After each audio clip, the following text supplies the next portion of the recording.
नमस्कार किसान भाइयों, मैं आपका दोस्त के एन मौर्य और आप देख रहे हैं जहर मुक्त खेती। मित्रों, आज हम बात करेंगे मार्च के महीने में लगाई जाने वाली सब्जियों के बारे में। जिन किसान भाइयों के खेत फरवरी में खाली हुए, उन्होंने अपनी सब्जियां बो रखी हैं, या फरवरी में बहुत ज़्यादा किसानों की सब्जियां इसलिए अभी तक नहीं बोई गई हैं कि चूँकि इस साल बारिश बहुत ज़्यादा हुई है, इसलिए मार्च में बहुत सारे किसान सब्जियों की खेती करेंगे। तो आइए सबसे पहले शुरुआत करते हैं मार्च में बोई जाने वाली सब्जियों के बारे में।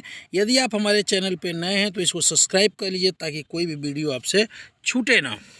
मार्च में बहुत सारे किसान मिर्च की खेती करेंगे। मिर्च की खेती करने के लिए ज़मीन की तैयारी करते समय ज़मीन में फंगिसाइड, मल्टीपल फंगिसाइड और बैक्टीरिया का डालना अत्यंत आवश्यक है। नहीं तो आपको जड़ गलन की बीमारी का सामना करना पड़ेगा। इसके लिए मिट्टी का शोधन अवश्य करें। पश्चिमी उत्तर प्रदेश में और भारत के अनेक भूभाग पे मिर्च की खेती मार्च से शुरू होती है।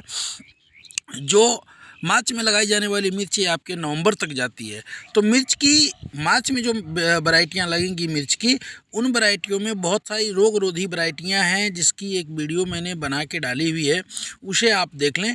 रोग रोधी वैरायटियों का यदि आप चयन करते हैं तो पहला फ़ायदा उसका ये होता है कि जो लीफ कर्ल वायरस है, जो रोग आता है, उससे ये वैरायटियाँ लड़ने में सक्षम है, यानी वो वैरायटियाँ में रोग कम आता है।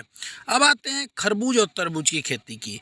मित्रों, तरबूज की खेती भी मार्च में बड़े पैमाने पे की जाएगी। बहुत सारे किसान भाइयों ने तरबूज की खेती की है, लेकिन आप यदि अभी तक नहीं किए हैं तो मार्च के महीने में तरबूज की खेती यदि आप करते हैं तो ये अप्रैल मई जून में जब ये निकलता है तो इसके रेट बहुत ही अच्छे होते हैं।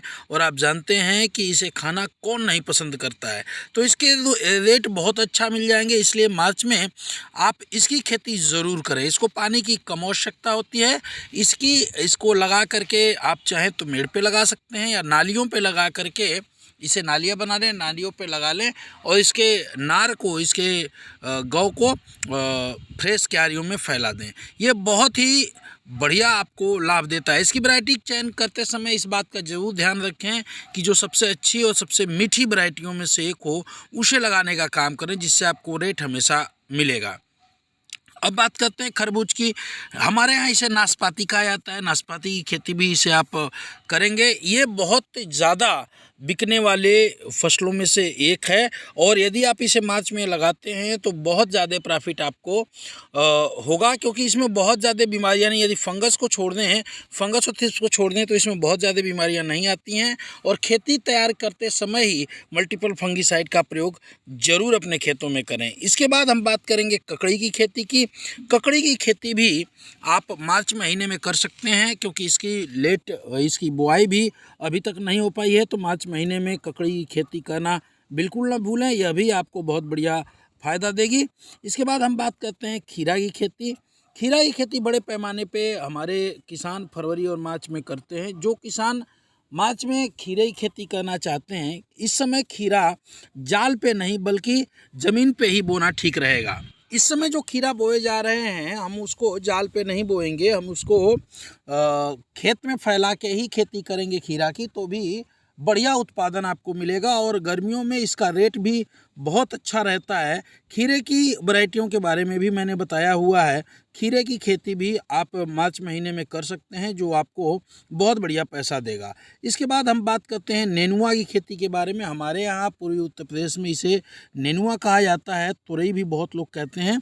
तो नेनुआ की खेती भी आप कर सकते हैं। इसे मचान पे और ज़मीन पे दोनों कर सकते हैं। ज़मीन पे करना इस समय ठीक रहेगा, क्योंकि ज़्यादा समस्याएं नहीं आती हैं। अब बात करते हैं लोबिया, बोरो या लतरा की। आप मार्च के महीने में लोबिया, बोरो या लतरा, आपके यहाँ इसे जो भी कहा जाता है, इसकी खेती आप बड़े ढंग से कर सकते हैं। ये भी आपको बहुत बढ़िया पैसा देने वाली फसल है। इसके बाद बात करते हैं भिंडी की खेती के बारे में। भिंडी की खेती की वैरायटियों के बारे में, उनके बोने के तरीके के बारे में मैंने एक वीडियो बनाई है, उसको देख लीजिए, बोइए, बहुत बढ़िया आपको इसका रेट मिलेगा। इसके साथ आप लाल भिंडी की खेती भी कर सकते हैं। साथ ही अब बात करते हैं करेला की खेती। हमारे यहाँ पश्चिमी उत्तर प्रदेश में या जो जहाँ हम रहते हैं यहाँ करेला की राजा नाम की एक वैरायटी आती है, उसकी खेती की जाती है और बहुत ही बढ़िया उत्पादन है। तो इसको आप कर सकते हैं। इसके साथ कर सकते हैं लौकी की खेती। जी हाँ दोस्तों, लौकी की खेती भी आपको ये मार्च महीने में की जाएगी। लौकी की खेती भी आपको बहुत बढ़िया पैसा देगी, इसलिए लौकी की खेती भी आप कर सकते हैं। ज़मीन पे बोएंगे तो भी कोई दिक्कत नहीं है। अब बात करते हैं कद्दू या कोहड़ा की खेती के बारे में।